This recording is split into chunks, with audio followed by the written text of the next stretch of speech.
This is Dolany TV, ladies and gentlemen. Good morning and welcome back to another edition of Edmonton Oilers discussion here on the channel today. Let me tell you know what? Yesterday was a busy day. Yesterday was a lot to handle in terms of the Edmonton Oilers because of all the signings and stuff we did, but there are still three things remaining to get done. I guess four technically, if you're counting a guy we're expecting to be on the roster most of the season anyway. So there's a little bit that we just have to kind of recap from yesterday, get into today, and then figure out what the Oilers are going to do down the stretch the rest of the summer. So friends, welcome aboard. Thank you so much for being here. If you are new to the channel, I encourage you to hit that subscribe button here on Dolany TV. A lot of you did that yesterday for me. Thank you so much. Once again, hitting 12,500 subscribers for the first time since the playoffs came to an end against the Vegas Golden Knights way back when in May. So thank you again. But the Oilers, they had a busy one, right? They signed Connor Brown, so we solved the right wing issue for right now. Of course, then we signed Lane Peterson, who projects to be our top line centerman in Bakersfield. You then signed Drake Caggiula, who projects to be a scoring winger in Bakersfield. And you signed two defensemen that you project to see be big pieces of the Condors blue line as well. So just some other notes I want to pass your way that we didn't get to yesterday, because it's kind of one of those things of when you've got a million and one things going on with the Oilers, it's hard to find time to sit here and post a video on the Condors specifically, but I do want to mention it right now because they signed yesterday 4 players to AHL contracts, that being goaltender Tyler Parks, who was formerly with the Tucson Roadrunners, defenseman Connor Corcoran,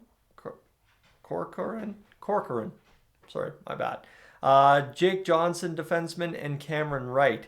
So Cameron Wright is 24, was with the Utah Grizzlies last season in the ECHL, played 63 games, pretty much point per game. Johnson was with the NCAA title-winning Quinnipiac, and Corcoran was drafted 5th overall by Vegas, 5th round by Vegas in 2018, played 11 games with Henderson last season and had 6 points. So that's what you need to know on that front. But that is kind of where we're settling in.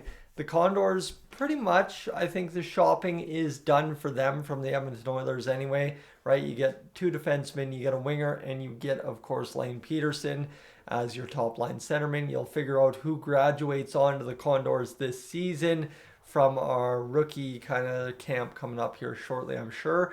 And then secondarily to that, you look at, okay, well, the Oilers just kind of ticked off their shopping list. They got the Condors done. They got their right wing problem solved, whether it be top line or second line with Connor Brown. And then really, what are you missing? Well, the talk last night and the talk going into this morning will be that we're missing a 4th line center, which, yes, Ken Holland really wants to solve. Obviously, Nick Bouchard has signed with the Arizona Coyotes, about a $2 million deal down there, which kind of hurts the Oilers a little bit because we thought we might be able to get Bouchard back for another run.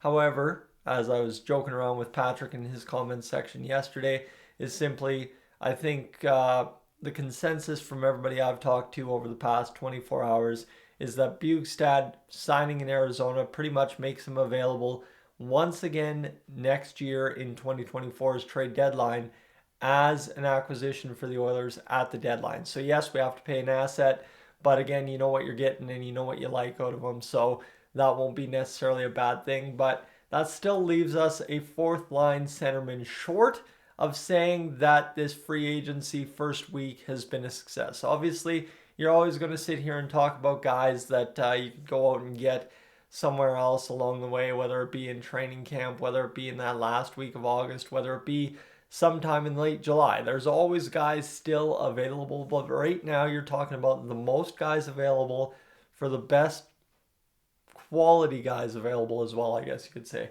And that would lead us to, I was going to talk about Evan Rodriguez, but this morning he's already signed with the Florida Panthers, a 4-year deal at $3 million, so scratch him off the list. And I think that leads us right back to everybody would ideally like Jonathan Toews. just to fill that role on the fourth line, not to be anything special. But again, does that fit for him? Does his health allow him to continue? And is he a guy that actually solves that? That's going to be the problem, because I think Jonathan Toews in a limited role, I don't know what you're going to get out of him as compared to Jonathan Toews that we've seen with the Chicago Blackhawks for, 15 odd years now. So let's not pretend like he's going to be the end-all be-all savior on that fourth line, even if that's who we end up signing. But right, that's really the options we have right now. Is Jonathan Toews is leading number one. I'm sure you can find in free agency a right-hand shot centerman, but that would almost talk to you about probably Lane Peterson can fill that role realistically then if we're going that route. So that leads us to the trade route and looking for something there.